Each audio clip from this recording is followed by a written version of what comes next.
Padre, te damos la gloria, la honra y la alabanza a ti, Señor.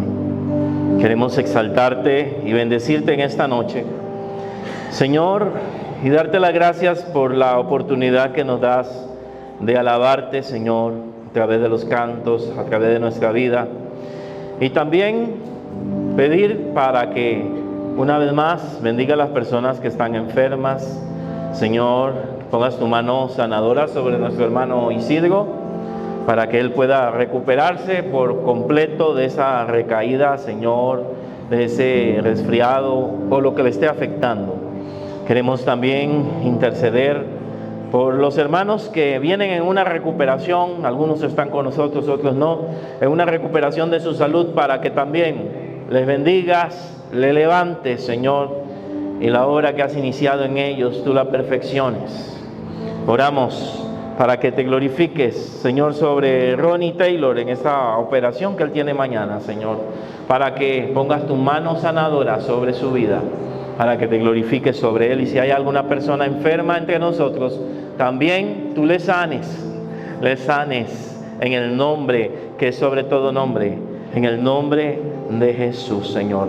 Ponemos en tus manos este estudio de hoy, para que nos dé sabiduría. Si hay algo como difícil de entender, Señor,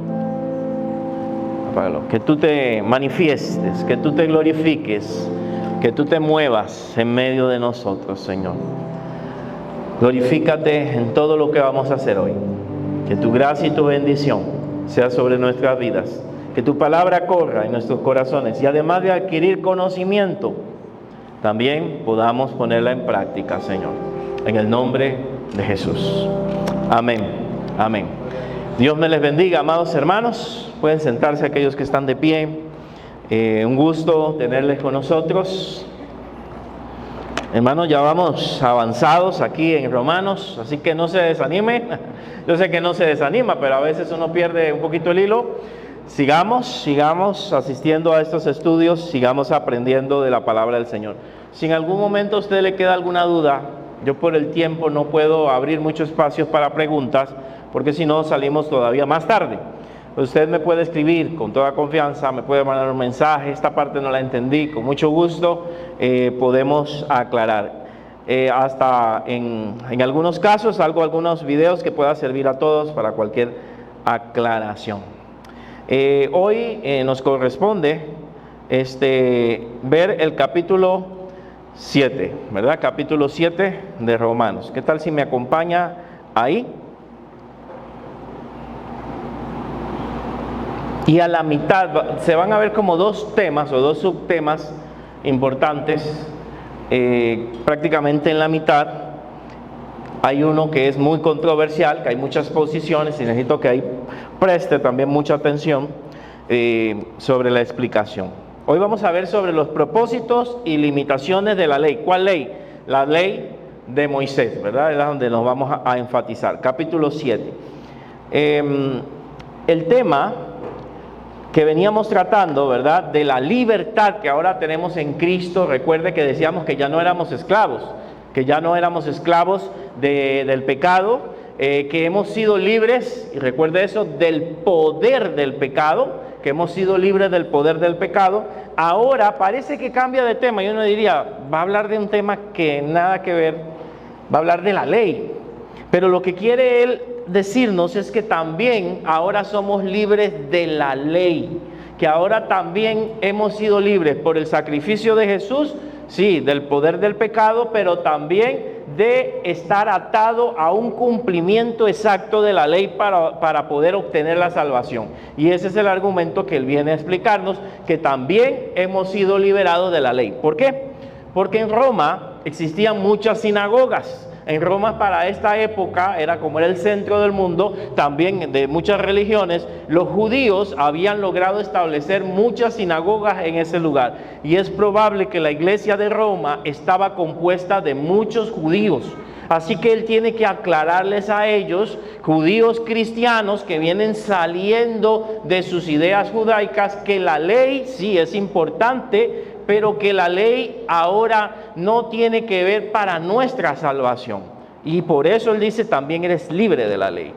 Y ese va a ser lo primero que vamos prácticamente a decir. Pablo trata de corregir. Ok, no está funcionando, pues si me pueden arreglar. Ok. Trata de corregir las acusaciones sobre que él enseñaba en contra de la ley.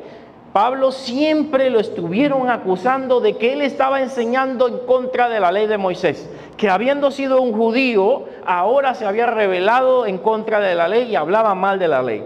Y este capítulo él comienza a explicar, no, yo no hablo mal de la ley, sino que la ley tiene un propósito específico, tuvo un propósito específico, pero ahora no es necesaria para la salvación.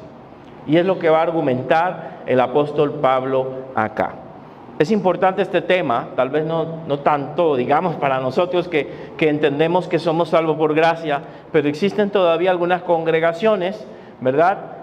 No puedo llamar evangélicas del todo, pero que aceptan a Jesús, pero le añaden requisitos de la ley. Le añaden prácticas, ¿verdad? Guardar días, fechas y algunas cosas de la ley, porque no todas las guardan, algunas cosas de la ley. Entonces esto también nos sirve un poquito para abordar ese tema, y si alguien está viendo esta grabación, entender que estas cosas tuvieron un cumplimiento en el pasado y que ya no son necesarias para la salvación. Ya no son necesarias para la salvación. Quiero hacer hincapié. Si alguien judío, por su cultura, quiere practicar cosas judías, es que esa es su cultura. ¿Me entiende? Pero que no entienda que no es para salvación. El tico, ¿qué cosas practica? ¿Qué cosas come? Son cosas de su cultura, pero no se pueden imponer para salvación. Entonces hay una diferencia entre cuestiones culturales y cuestiones de la ley específica. Bueno, eso es todo un tema que no vamos a abordar en esta ocasión. Ahora sí. Versículo 1 nos dice: ¿acaso ignoráis, hermanos, pues hablo con los que conocen la ley, que la ley se enseñorea del hombre entre tanto que éste vive? Ojo con esto. Él aquí va a hablar, a tomar una idea del matrimonio. Pablo le gustaba ilustrar, dar ilustraciones, y va a usar ahora, en vez de hablar de los esclavos, como vimos anteriormente, que ya tú no eres esclavo del pecado, sino ahora eres esclavo de otro amo, sino que de Jesucristo, ahora va a usar el ejemplo del matrimonio. Y va a usarlo acá. Dice, verso 2, porque la mujer casada está sujeta por la ley al marido mientras éste vive, ¿verdad?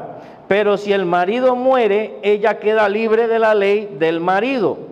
Así que en vida del marido, si en vida del marido se uniere a otro varón, será llamada adúltera, pero si su marido muriere, es libre de esa ley, de tal manera que si se uniere a otro marido, no será adúltera. Quiero aclarar acá. Acá Pablo no está argumentando el tema del divorcio, si se puede o no se puede. Eso lo podemos dejar para otra ocasión. Si hay, como les digo, alguna excepción o no.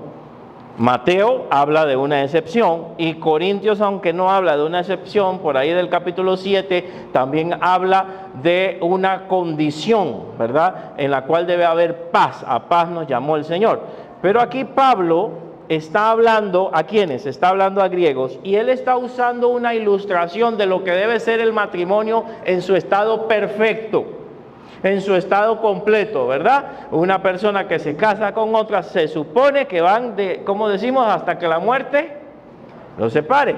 Las excepciones las dejamos para otro día, porque si no nos desviamos del tema. Hasta que la muerte los separe. Y él está diciendo, está unido a su mujer hasta la muerte, así como la ley también, ¿verdad? Así como la ley. La ley también, él utiliza, se enseñoreará del hombre. Y ese enseñorear, ese enseñorear es esclavizar, es dominar, es gobernar. O sea que cuando el hombre está también practicando la ley o el conjunto de normas lo esclaviza. Para ser salvo tengo que hacer esto y esto. Entonces estoy siendo esclavo de normas, de reglas.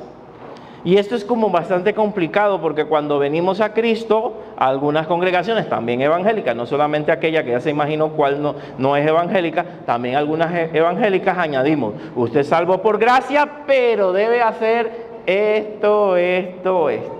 Algunas va a hacer, si quiere seguir siendo salvo, diezmar y ofrendar, que sí es importante, pero no es una condición para la salvación. Pero alguna gente le va añadiendo cosas porque la gente se pone floja, ¿verdad? Cuando no hay requisitos, entonces me relajo. Entonces le voy añadiendo cosas a lo que ya Jesús hizo por gracia y que lo debemos hacer nosotros por amor, no por regla, no por obligación, por testimonio, porque hemos cambiado, no porque hay una norma que debemos de realizar. Entonces, la ley al final te esclaviza. La ley, ¿qué pasa con la ley? Veamos la ley de Costa Rica. Este es un país, ¿verdad?, con muchas leyes. Y se inventa una ley para corregir otra ley. No sé si ha visto. Cuando algo no funciona, dice ya hay que hacer otra ley. No dicen modificarla, sino le añaden algo. Y después le añaden otra cosa. Y al final depende de la interpretación de la ley. Porque es tantas añadiduras que nunca con una ley vamos a abarcar todos los casos de todas las situaciones que se pueden dar. Entonces la ley me va a esclavizar en ese sentido. Y el ejemplo del versículo 2 es el siguiente: como la mujer rompe el vínculo con su esposo, ¿a dónde? En muerte. Ojo, estoy hablando en un caso ideal, sin excepciones, sin circunstancias, y no estoy juzgando la vida de nadie porque eso podría ser un tema específico para un culto. El divorcio y nuevo matrimonio podría ser un tema. Entonces, en ese caso que él quiere ilustrar, porque él no está hablando tanto del divorcio, sino lo que quiere ilustrar, porque la mujer casada está sujeta por ley al marido mientras éste vive, pero cuando muere puede casarse con quien quiera. Es lo que está diciendo. La ley en ese tiempo la deja libre. En ese momento la deja libre para volverse a casar. Es lo que está diciendo acá. ¿Por qué? Porque es viuda. Entonces, él trata de explicar lo mismo. Así, en verso 3, que si en vida del marido se uniere a otro varón, será llamado adúltera, ¿verdad? Pero si su marido muriere, es libre de esa ley. De tal manera que si se uniera a otro marido, no será adúltera. ¿Qué necesita para ser libre? Este caso hipotético que pone Pablo, la muerte, ¿verdad? La muerte de aquel, la muerte del marido, para poder ser libre y heredera de todas las cosas. No, necesita la muerte del marido. Entonces, cuando Cristo, problema, ¿verdad? Ya hablamos en los varones.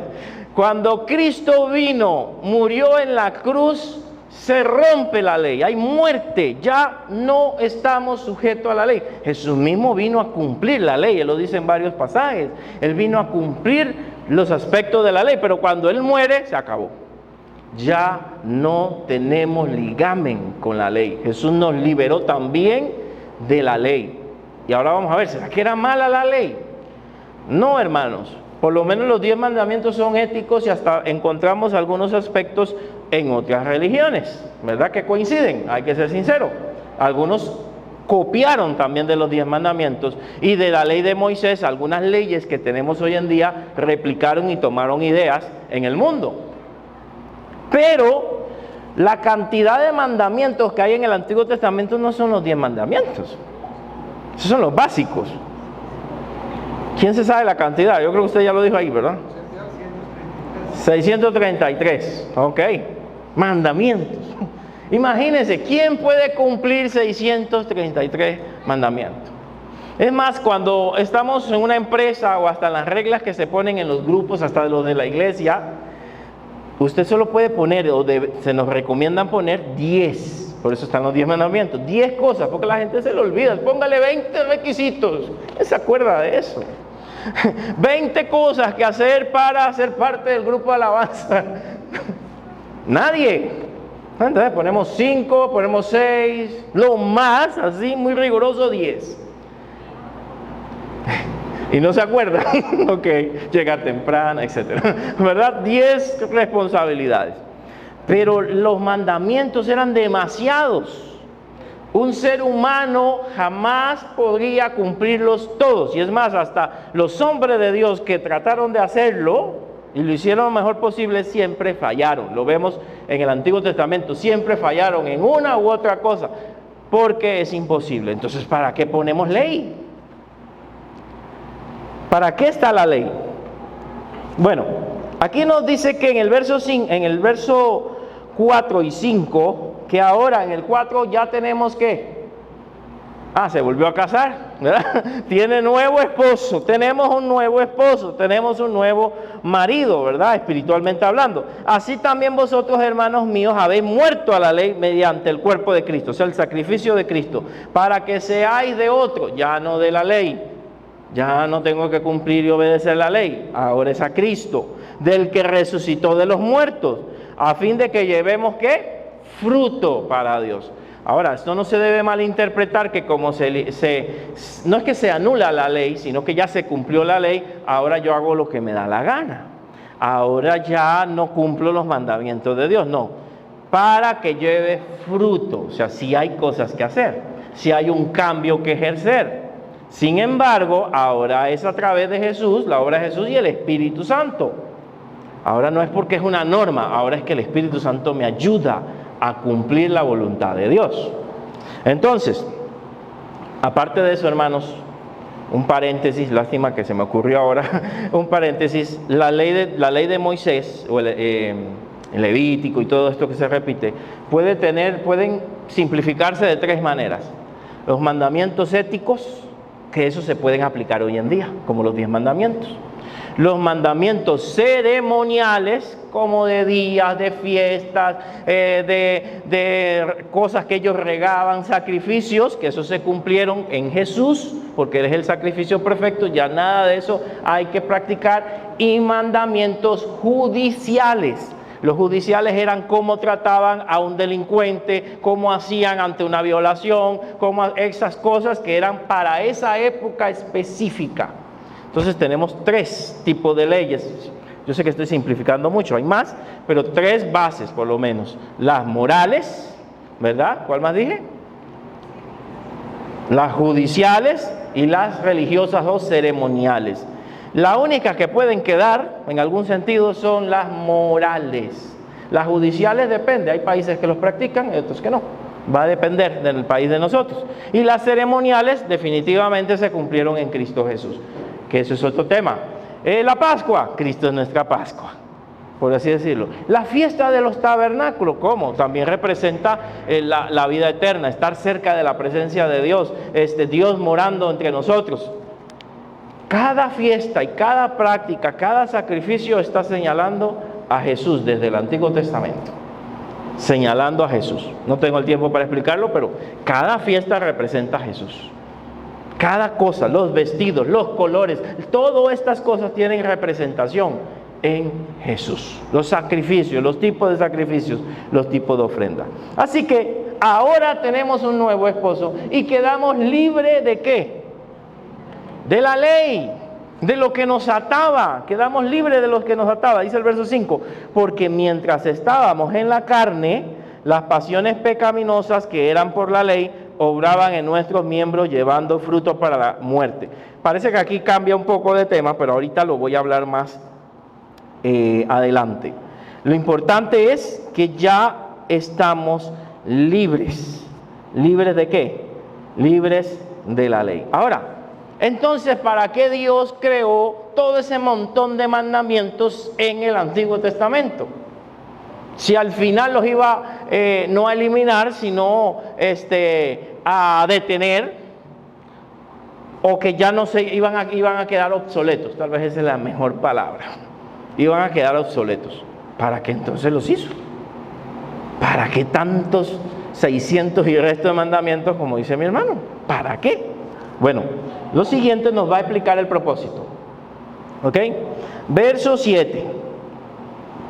¿Qué diremos pues? La ley es pecado. ¿Es malo la ley? ¿Es pecado? ¿Qué él responde?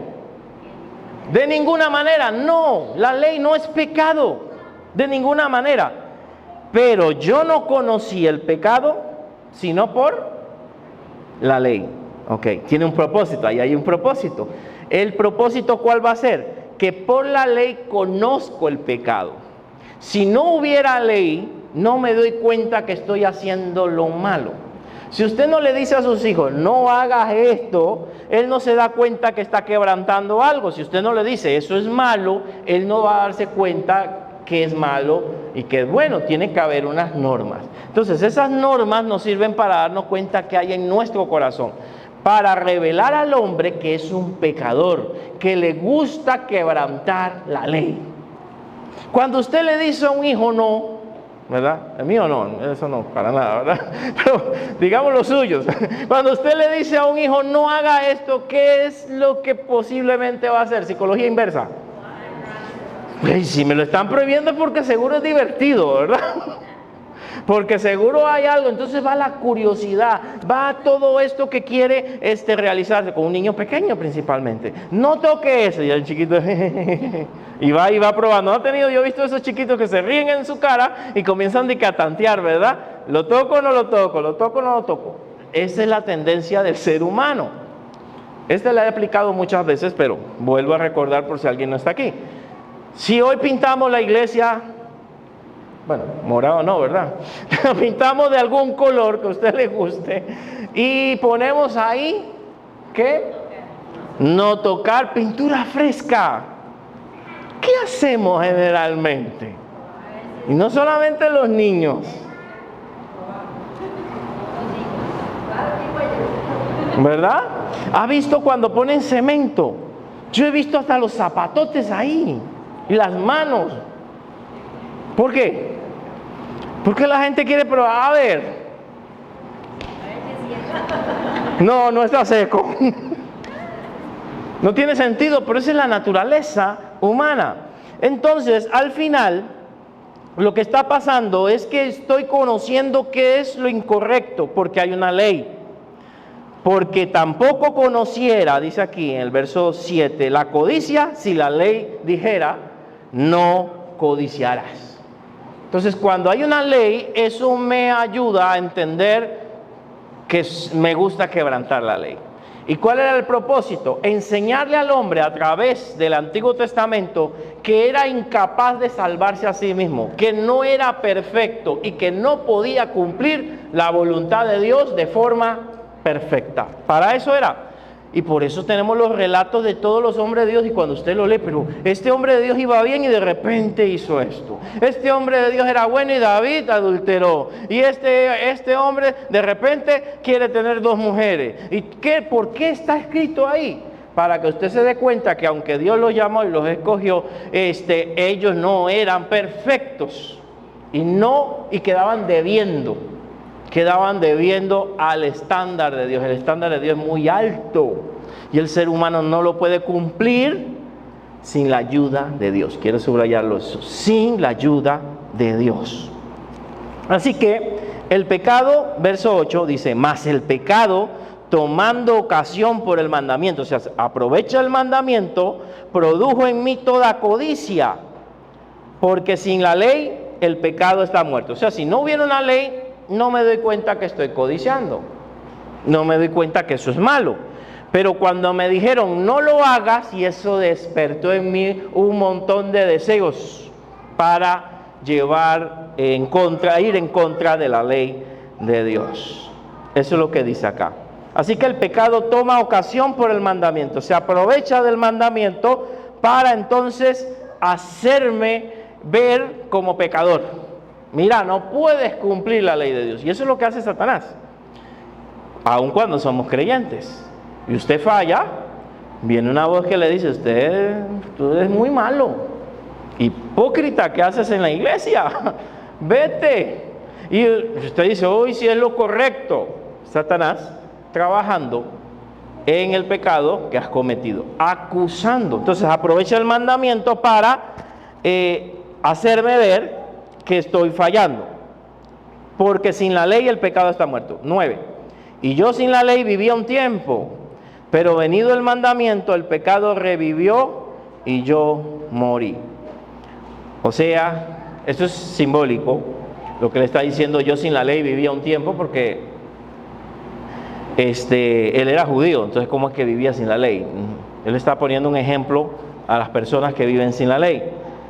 Pero cuando conozco el mandamiento, entonces fallo y entonces me doy cuenta que estoy mal delante de Dios, muero espiritualmente. Versículo 10. ¿Y cuál es la consecuencia? Y hallé que el mismo mandamiento que era para vida, que era para ayudarme, ¿cómo terminó? Resultó en muerte para mí, porque ahora el mandamiento me condena. Porque ahora el mandamiento me condena, me hace ver que soy un pecador.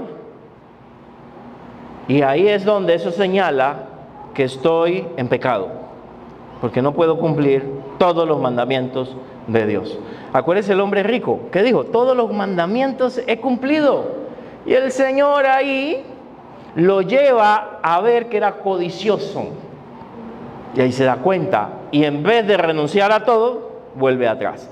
Porque aunque tratemos de cumplir todo, en algo vamos a fallar.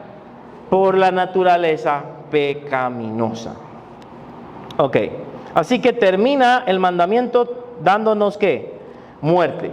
Vamos a ver qué virtudes entonces hay en la ley. Verso 12. De manera que la ley a la verdad es, ¿cómo es la ley? Porque yo podría interpretar que Pablo está diciendo la ley no sirve, la ley es mala. Y eso era lo que los enemigos de Pablo decían. Pablo enseña que la ley ya no sirve.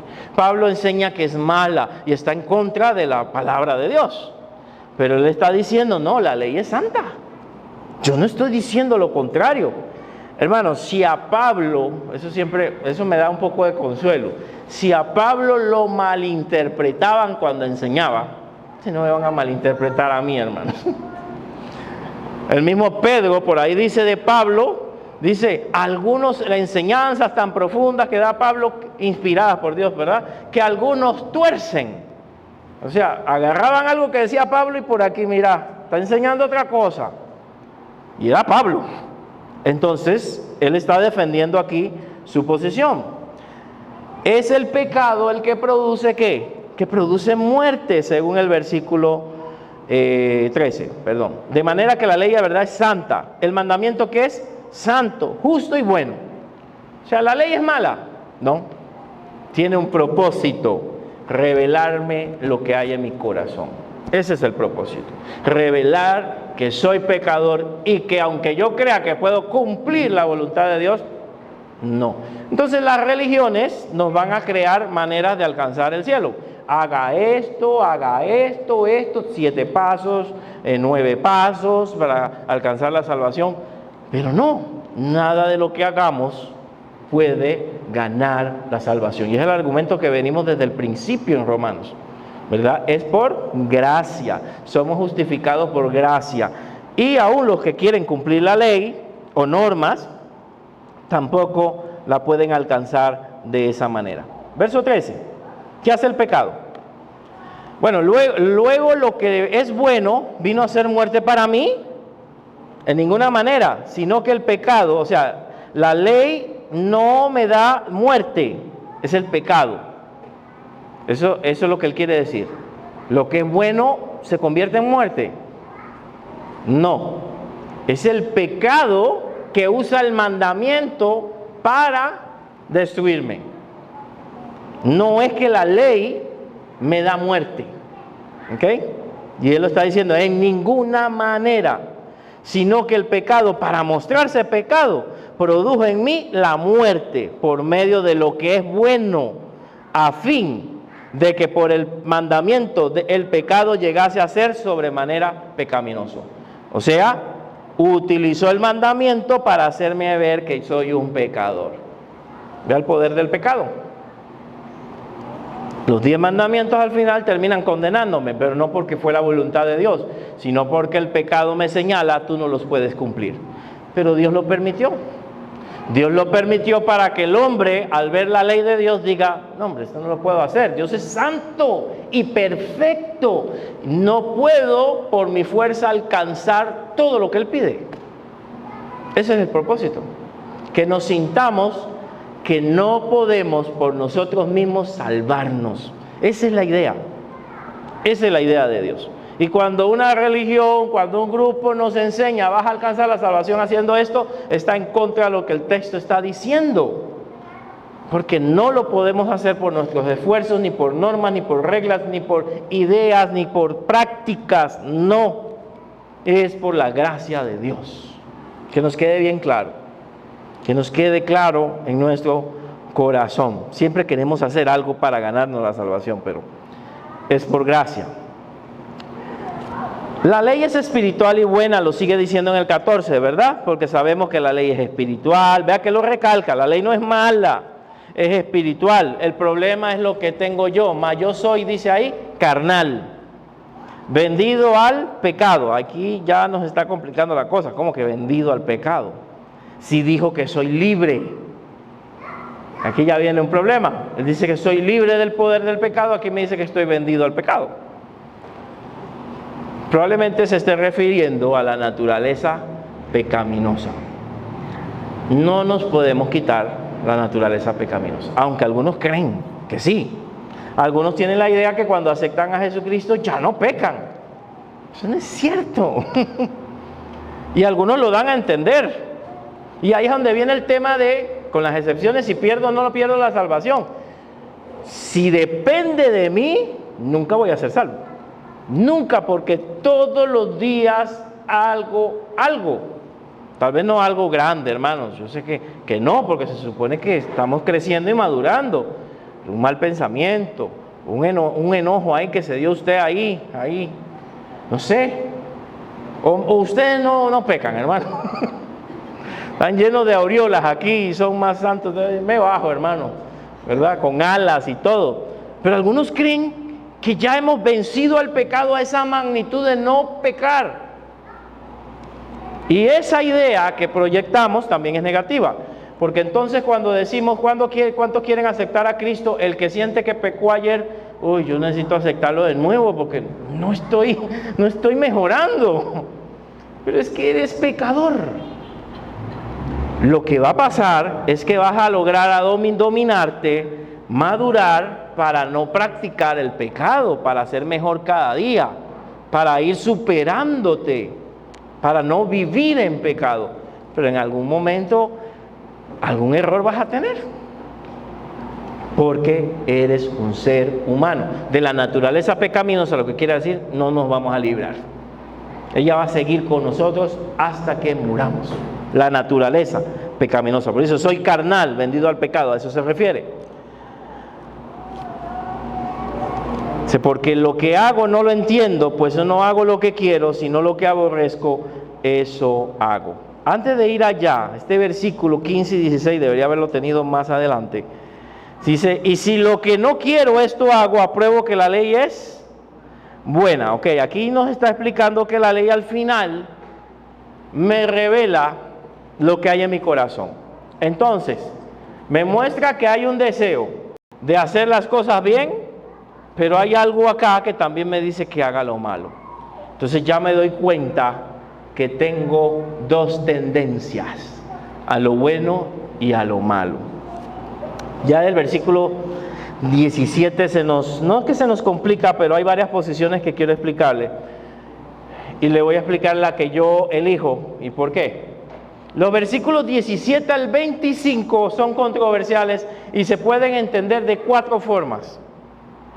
Una, que se está refiriendo a la condición de Pablo, porque Pablo está diciendo cómo se siente. Ahorita lo vamos a leer rápido, como para que tenga la idea y la impresión de lo que Pablo está diciendo. Otra, que se refiere simbólicamente a la lucha espiritual de los creyentes.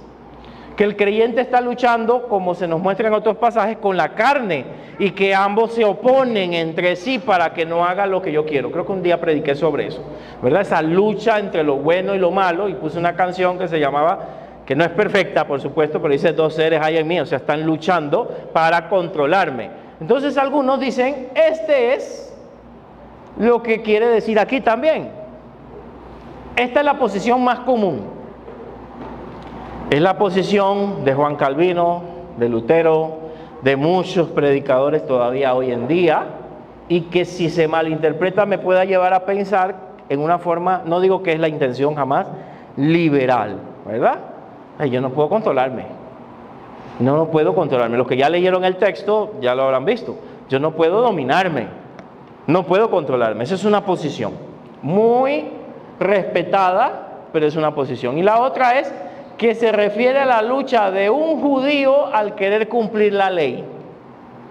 Un judío que está tratando de cumplir la ley al pie de la letra, pero se da cuenta que la ley, aunque le revela lo malo y lo bueno que hay dentro de él, no puede cumplir todos los estándares de Dios. Y queda con esa lucha interna. Un judío, bueno, un judío que quiere hacer lo correcto, una persona que quiere cumplir las obras de Dios. Hay gente, y quiero aclarar, aún en religiones equivocadas, que quieren hacer la voluntad de Dios. No creamos que solo los evangélicos queremos hacer la voluntad de Dios. Hay gente que tal vez está en una doctrina errada, y he conocido gente muy bella, muy linda, pero aman a Dios y quieren hacer lo correcto. Y le ponen ese montón de normas, y ellos las están cumpliendo, por error o por lo que sea. Y bueno, esta es la idea acá. Y otro que se refiere a una persona en Cristo en transición, o sea que está cambiando, que acepta a Jesús, que ha recibido a Jesús, pero es nuevo en la fe, y como es nuevo todavía no domina el pecado y está en esa lucha todavía. Ahora, ¿cuál vamos a escoger? Para mí hay dos opciones que sí y hay dos opciones que no. Vamos a ver, todas son plausibles. Yo no voy a decir que yo tengo la correcta, ¿ok? Igual voy a argumentar por qué pienso que la que voy a escoger es la correcta. Tome en cuenta lo que venimos hablando, el contexto anterior, y si vemos los versículos que siguen, el contexto posterior. ¿De qué viene hablando? ¿De quiénes vienen hablando?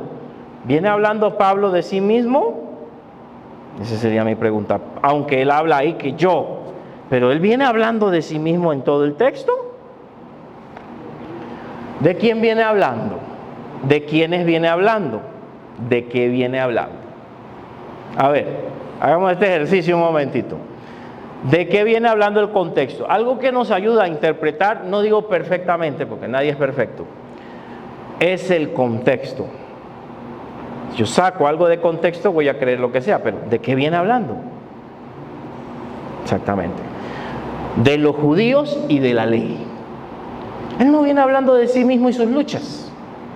Él viene hablando de los judíos y de la ley. Ya lo leímos, lo vimos en los primeros versículos. Es lo que viene hablando. Es más, si no me cree, yo sé que voy en contra de la mayoría de predicadores, pero si no me cree, los versículos iniciales del capítulo 8 vuelve a hablar de la ley. Entonces, ¿de qué está hablando él? Y añade el poder del pecado. Entonces él viene hablando del poder del pecado, no del pecador, sino el poder del pecado sobre la persona. Vamos a ver si podemos adelantar algo aquí. No, todavía no lo puedo adelantar. Ahora vemos el contexto posterior. Entonces, la que yo pienso que es la correcta es la 3. La 3 respeta el contexto de lo que venimos hablando. La 3 viene desarrollando una idea y me lleva al tema del judío y la ley. Cierra el tema. Las otras, la anterior es la más conocida, la lucha espiritual del creyente. Pero si yo creo en que esa es la lucha espiritual del creyente, voy a leerlo. Todavía tengo tiempo, hermano, en la noche joven. Voy a leerlo para ver si a usted le suena que un creyente se porta así. Yo sé, un creyente tal vez frío y muerto espiritualmente, pero digamos un creyente maduro como Pablo, realmente eso suena que es él. Verso 17. Sígame la lectura, por favor. Tiene una Biblia por ahí, sígame la lectura y vamos a ver. Bueno, ya desde el 16, él ya viene tocando el tema. Y si lo que no quiero, verso 16, esto hago, apruebo que la ley es buena. De manera que ya no soy yo, para mí esto es simbólico, quien hace aquello, sino el pecado que mora en mí. Yo sé que en mí, esto es mi carne, no mora el bien. Porque el querer el bien está en mí, pero el no hacerlo, no el hacerlo. Y está bien, alguien que está iniciando está bien, alguien que tiene problemas espirituales, no ha crecido espiritualmente, pero es hijo de Dios, está en crecimiento, digamos, ¿verdad? No vamos a ser muy legalistas, pero vamos a ver el 19. Porque no hago el bien que quiero, ¿cómo es eso? Sino el mal que no quiero, eso hago. O sea, quiero hacer el bien y hago cosas malas. ¿Un creyente maduro haciendo eso? Ok. Y si hago lo que no quiero, ya no lo hago yo, sino el pecado que mora en mí. No fui yo, fue el pecado. Vea. Así que queriendo yo hacer el bien, hallo esta ley, que el mal está en mí. Quiero hacer lo bueno y que el mal está en mí. Ok. Puede pasar con alguien que está iniciando, no hay problema. O alguien que no ha crecido espiritualmente, tal vez. Porque según el hombre interior me deleito en la ley de Dios. Pero veo otra ley en mis miembros que se rebela contra la ley de mi mente y que me lleva, ojo con eso y subráyelo, cautivo a la ley del pecado. Yo quiero hacer lo bueno, pero no puedo, y al final hago lo malo y me lleva cautivo al pecado. Ese es Pablo. ¿Le parece que esa es la vida de Pablo? ¿Le parece que esa es la lucha espiritual? Pudiera ser algunas cosas que sí, pero dice cautivo, y hemos leído en el contexto anterior que somos libres del poder del pecado. Aquí se estaría contradiciendo a lo que hemos leído en los capítulos anteriores. Dice que soy libre del poder del pecado, que ya he sido libre, y aquí me está diciendo que me lleva cautivo. Dice que ya no soy esclavo del pecado, y aquí está diciendo que somos esclavos del pecado. Es ahí donde él no está hablando de él ni de un creyente maduro. Se está poniendo en el lugar de un judío que quiere hacer la voluntad de Dios, pero al final termina haciendo el mal, porque la ley no lo puede salvar y no lo transforma. La ley de Moisés no lo puede transformar internamente. Seguimos leyendo. 24, ya casi terminamos esta parte. Miserable de mí, oiga, ¿quién me librará de este cuerpo de muerte? O sea, estoy atado con este cuerpo. Pero el 25 nos da alguna esperanza. Él hace una alabanza aquí. Gracias doy a Dios por Jesucristo, Señor nuestro. Significa que Jesucristo está dando una solución al problema que él está teniendo. Doy gracias por Jesucristo. O sea, él me va a solucionar este problema que tengo. Ok. El problema es que vuelve a caer a un resumen de todo lo que dice. Resumen. Con la mente, yo mismo con la mente sirvo a la ley de Dios, más con la carne a la ley del pecado. Entonces yo no puedo hacer nada, y algunos enseñamos, bueno, yo no, enseñan esto. Usted no puede hacer nada con su naturaleza. Bueno, no es la naturaleza, ya está hablando de esclavitud. Usted va a seguir pecando. Y de aquí se puede sacar una doctrina en la cual usted siga pecando mientras usted desee de corazón ser hijo de Dios. Listo. Con la mente usted sirve a Dios, ¿verdad? Con la carne, lastimosamente, al pecado. Y ahí se crean algunas líneas evangélicas liberales, ¿verdad? Porque ya no puedes hacer nada. Estás listo. Pablo aquí está poniendo un ejemplo, más bien de la ley, más bien de lo que él considera que pasa a un judío que quiere hacer la voluntad de Dios como él fue. Recuérdese que él fue judío y él amaba la ley y la guardaba, y probablemente él se está poniendo como ejemplo de ese judío. 25, gracias doy a Dios por Jesucristo nuestro Señor. Ahora, si aún así usted tiene dudas, hay un versículo al final que me aclara. Hay un versículo en el capítulo 8, versículo 2, que me cierra el tema. Recuerden que la Biblia no está dividida en capítulos ni en versículos. ¿Se acuerda? Es de corrido. Entonces la división que hacen a veces no es la correcta. Y para mí esto debe terminar en el versículo 2 del capítulo 8. Todavía debe seguir un poquito más para poder entender la idea completa. Ahorita vamos allá. Entonces, terminemos esta parte. Verso 17. Parece que entonces en esta persona el pecado es quien opera.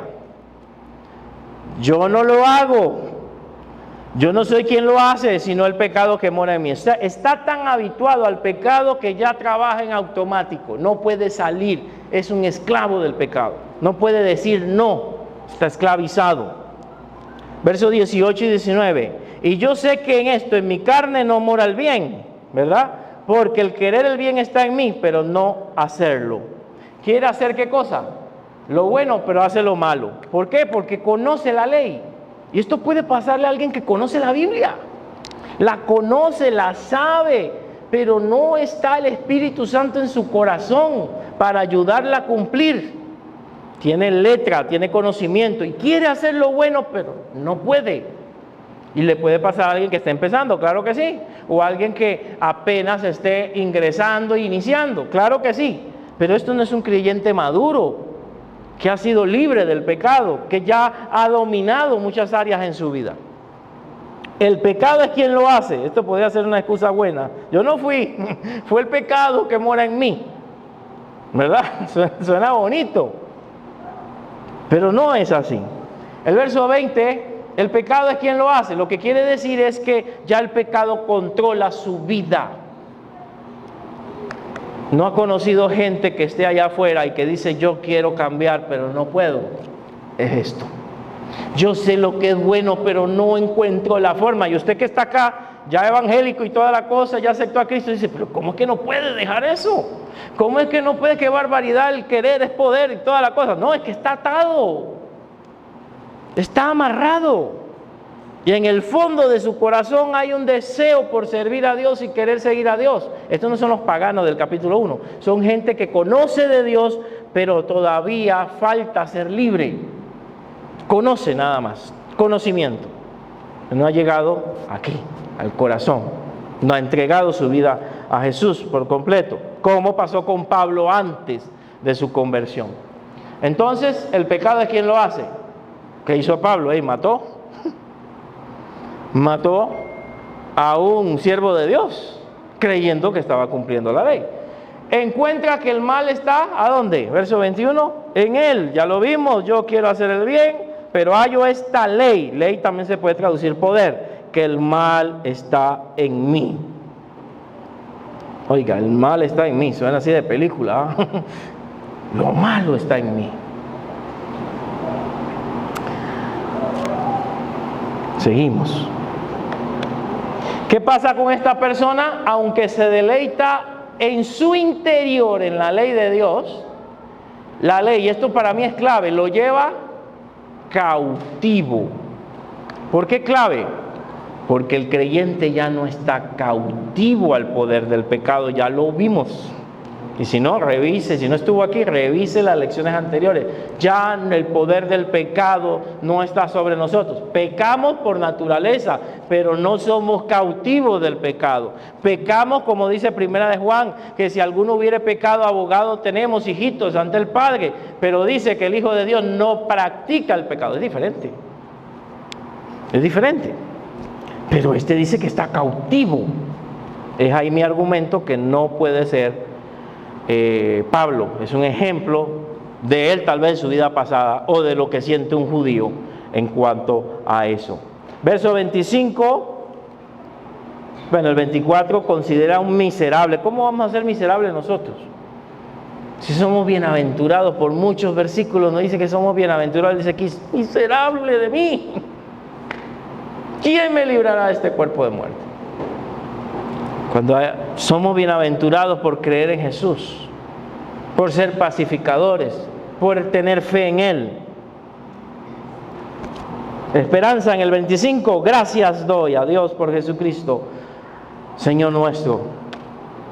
Conclusión, con la mente se sirve a la ley de Dios, ley, ojo, ley de Dios. Estamos hablando de la ley. Con la mente sirvo la ley de Dios, ya nosotros hemos muerto a la ley. Y aquí vuelve a tocar la ley. Con la mente sirvo la ley de Dios, pero con la carne a la ley del pecado. O sea, quiero obedecer, pero no puedo. No puedo. Soy un esclavo. Estoy cautivo. El contexto para mí me resuelve el problema. ¿Ok? Vamos al capítulo 8. Vamos a ver. Capítulo 8 para mí me resuelve el problema y creo que se malinterpreta mal cuando brincamos estos versículos del capítulo 8. Ahora pues, o sea, viene hablando de lo anterior. Ahora pues, ninguna condenación hay para los que están en Cristo Jesús. No hay condenación. Entonces, si lo interpreto mal, si vengo con la idea de que el creyente puede estar en esa condición de cautivo del pecado, tranquilo, no hay condenación para ti. Sigue viviendo así, por si con la mente sirves a Dios y con el corazón, con la carne, a la ley del pecado, porque no hay ninguna condenación. Vea cómo lo podemos sacar de contexto y hacer una línea liberal totalmente. Tranquilidad. No te preocupes, no lo logres dominar algún día. No te preocupes. Como dice la secta, que creo que está basado en esto, salvo siempre salvo, ¿verdad? Creo que tiene su base en Nicaragua. No hay problema. Donde más pecas, el amor de Dios se muestra. Vive en pecado, tranquilo. Por si Él sabe que quiere servirle, pero no puedes. No se va a poder nunca. Tranquilidad. Suena muy bonito y llena esa iglesia, hermano. Llena, porque claro, puedes hacer lo que quieras. Mega, es una de las más grandes. Dije Nicaragua, es México. Más grande en México, ¿verdad? Ya ahora es considerada una secta. Verso 1, 8:1. Ahora pues ninguna condenación hay para los que no están en Cristo Jesús. Voy a adelantarme, eso lo estudiaremos mejor más adelante. ¿Quiénes tienen Reina Valera aquí? ¿Quiénes tienen la Santísima Reina Valera? La mitad, no, más de la mitad, santo. Ok. ¿Quiénes tienen otra versión? Nueva versión internacional, poquitos. Ok. Tarea para los que tienen Reina Valera. Y algunas de sus Biblias lo permiten. Revísenla en la nueva versión internacional. La nueva versión internacional elimina la parte del versículo que sigue aquí. Elimina los que no andan conforme a la carne, sino conforme al Espíritu. No aparece, creo, bueno, en la nueva versión internacional estoy seguro que no aparece. No sé en la Dios habla hoy. Nueva versión, NVI, no aparece toda esa frase después de la coma.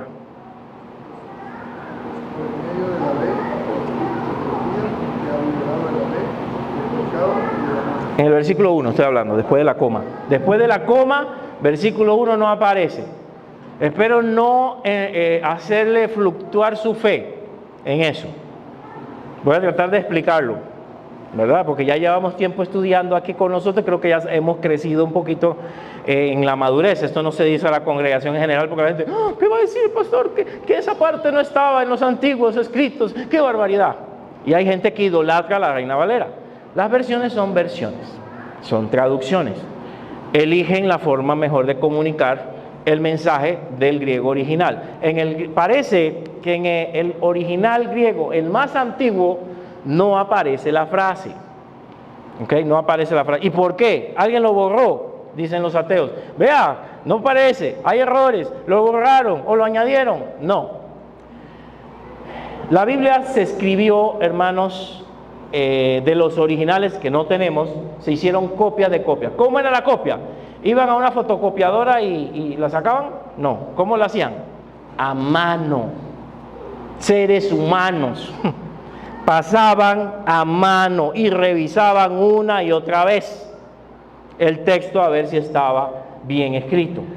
Entonces, en medio de eso podían haber variaciones pequeñas, una coma donde no debería estar, un punto donde no debería estar. Entonces eso se llaman variaciones. ¿Y a cuáles le hacemos caso? A las traducciones más antiguas. Hace algunos años atrás apareció algunos pergaminos más antiguos que los que con los que hicieron la Reina Valera. Entonces estos más antiguos, donde más viejos, más cerca del original, no tienen esta frase. Y para que no se asuste, ¿por qué? Porque los escritores, cuando escribían a mano, añadían a veces notas explicativas. Por ejemplo, estoy escribiendo a mano y dice, esto lo pueden malinterpretar. Voy, entre paréntesis, los que no andan conforme a la carne, sino conforme al Espíritu. Era una explicación. Y con el tiempo, pasaron 100 años, por así decirlo, vino alguien a copiar. Mira, ya esto se está arrugando, ya este escrito está viejo, lo escribo y coloca esa parte dentro del versículo. Esa explicación. Entonces por eso tenemos variaciones de cosas que no aparecen en un versículo o en la versión católica, una cosita que no aparece, una palabra que no aparece, una frase. Por eso hay variaciones. Así que probablemente creo que esa parte no aparece. Era una explicación para que no se malinterpretara de que podemos hacer lo que nos da la gana. Entonces el escriba añadió eso con la intención de explicar, no de malinformar. Seguimos porque no era el tema, pero era bueno que lo supiera. Verso 2.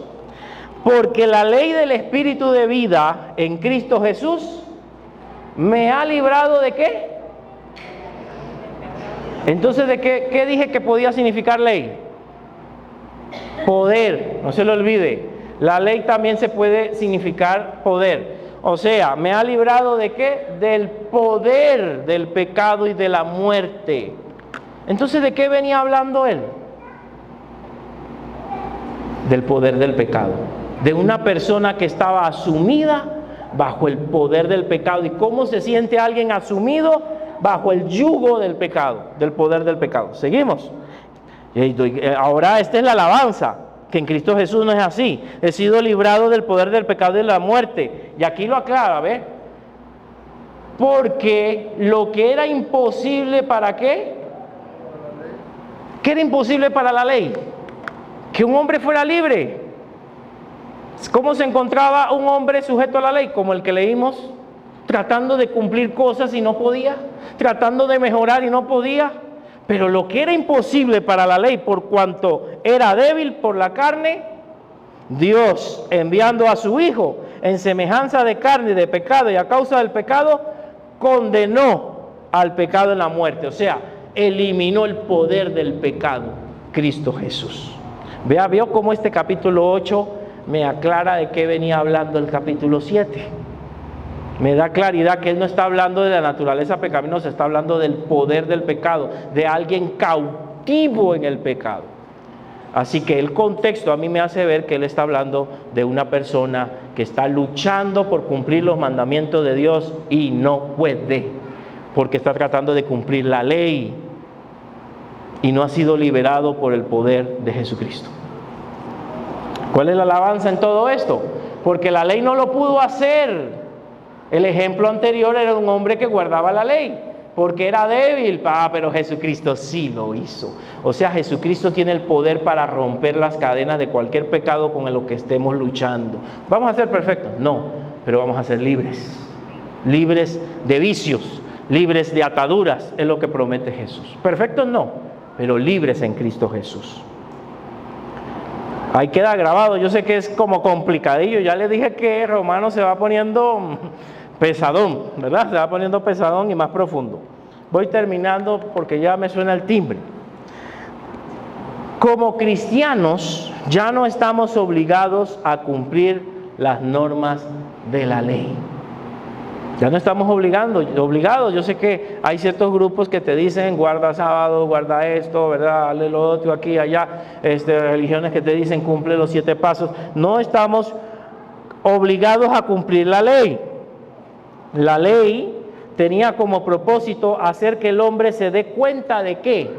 De que es pecador. Ese era el propósito. Que tú te des cuenta que no puedes.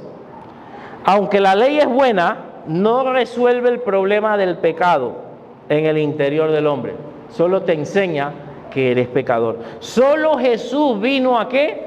A liberarnos de la esclavitud del pecado, a romper las cadenas de la esclavitud del pecado. Solo Jesús, la ley no. La ley solamente era para enseñarnos y señalarnos a Cristo como el verdadero libertador. Tengamos cuidado, hermanos, con los grupos que quieren que volvamos a cumplir las normas de la ley. Hay un movimiento evangélico muy fuerte ahora en muchos países. En Panamá está agarrando fuerza. Evangélico, y lo pongo entre comillas porque para mí no es evangélico.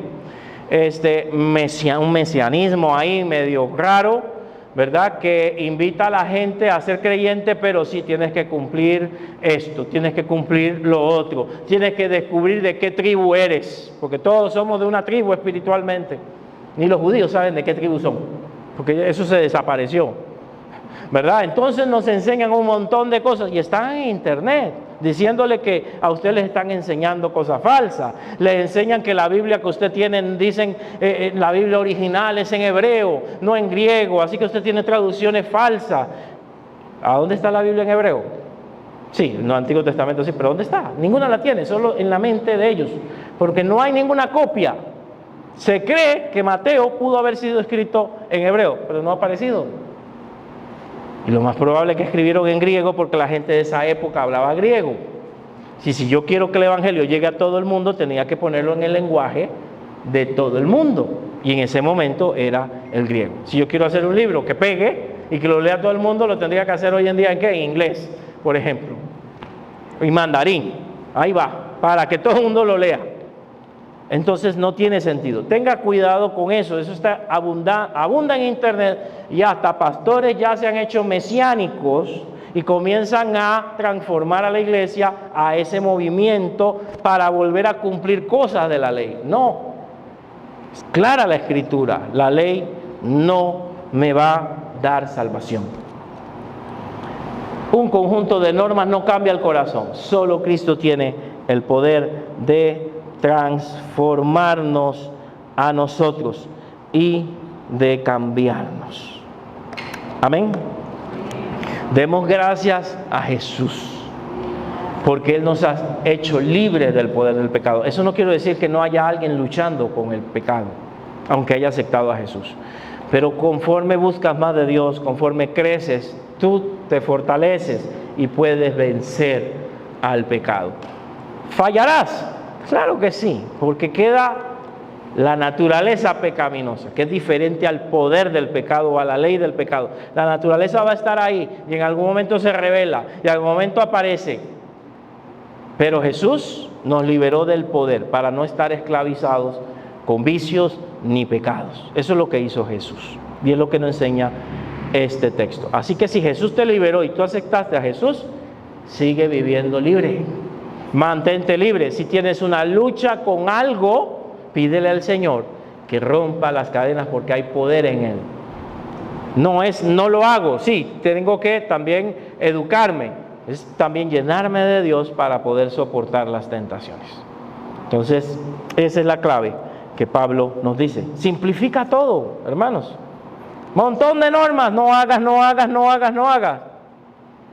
Jesús te liberó. Sométete a Dios, sométete al Espíritu Santo para que logres alcanzar ya no normas, sino la voluntad de Dios.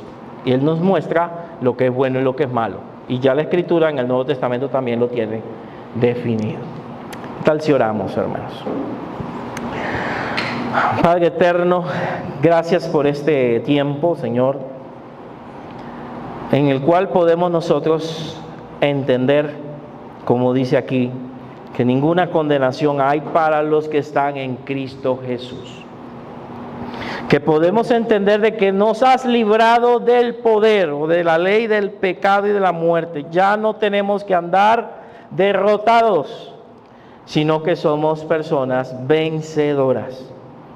Pero también oramos por aquellos que se puedan sentir como los últimos versículos que hemos estado analizando, que se puedan sentir derrotados. O aquellos que están en el mundo tratando, o en otros tipos de religiones, tratando de agradarte por medio de normas, leyes, inclusive los mismos judíos. Te pedimos para que la luz de Cristo, como alumbraste a Pablo y a nosotros, resplandezca en sus corazones y puedan entender que es a través de Jesucristo que se logra la verdadera libertad.